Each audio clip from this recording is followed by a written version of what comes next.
Good afternoon, my dear brothers and sisters. Jesus said in the Gospel, 10 were cleansed, were they not?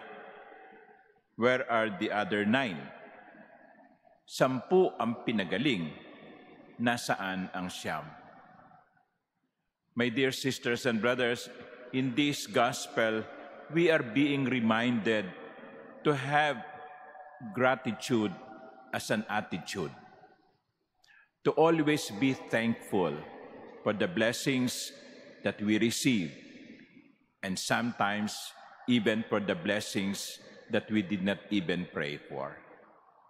Kasi ang problema natin, naaala-ala lamang natin ng Diyos kapag may kailangan tayo.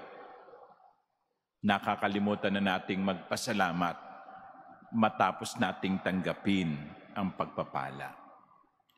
And so, my dear sisters and brothers, at this point in my homily, I would like you to look back and see what are the blessings that you have received in your lives. Now, isipin ninyo, ano ba yung mga pagpapalang binigay ng Diyos sa akin? Siguro, sa marami sa inyo, sasabihin, buhay. That's the first gift. Nagising tayo kanginang umaga, hindi tayo binangungot kagabi. Nagising tayong malakas, walang sakit. Nakarating tayo dito sa Manila Cathedral upang magsimba. The moment that we wake up, sabi nga every gising is a blessing. What else? Your job. I know you are most of you are here because it's your lunch break. But after this Mass, you go back to your job. Many people do not have jobs. You have jobs. At hindi lang may trabaho, may sweldo pa. Ha? Yung iba, trabaho lang pero walang sweldo.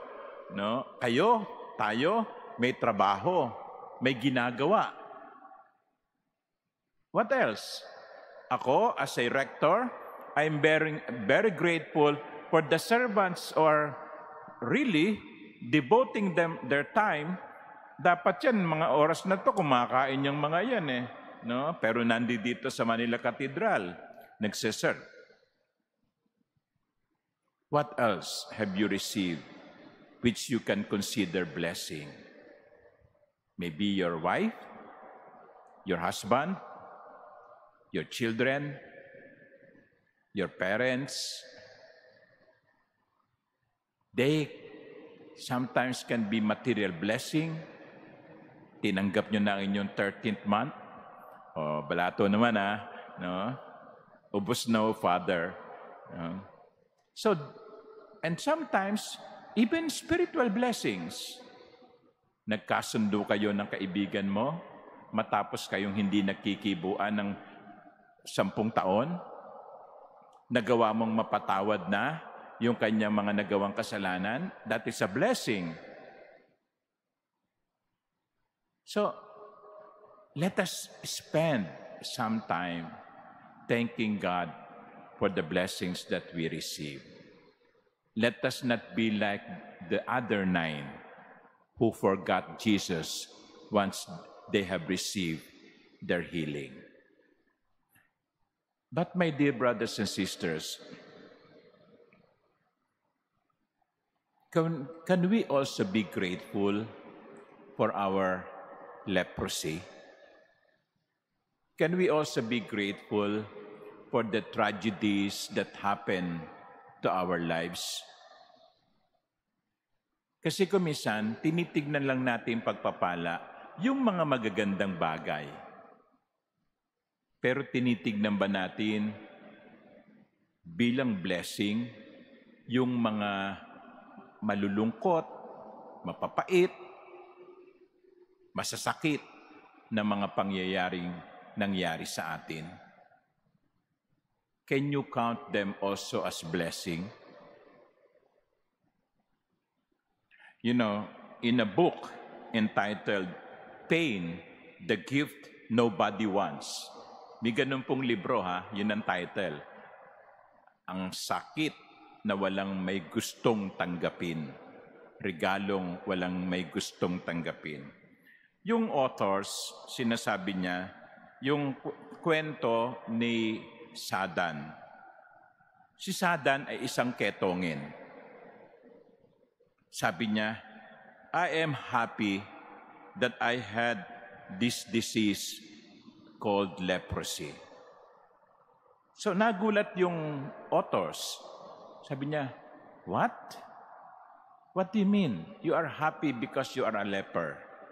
Sabi niya, without leprosy, I would have spent all my energy trying to rise in society. But because of leprosy that I have learned to care about the little people. See, this is a person with leprosy who was grateful for his leprosy because it came with a blessing. So, tignan nyo nga yung mga malulungkot na pangyayari sa buhay nyo. Do you find blessing in it? You know, merong isang kanta na pinasikat ni, I think, Regine Velasquez. Sabi niya, entitled ay, You Made Me Stronger by Breaking My Heart. May kwento yun pero hindi ko na kukwento kasi naka-livestream tayo. No? You made me stronger by breaking my heart.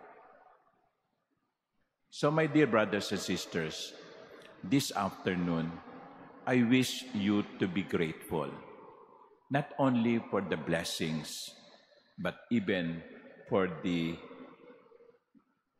blessings in disguise. Amen.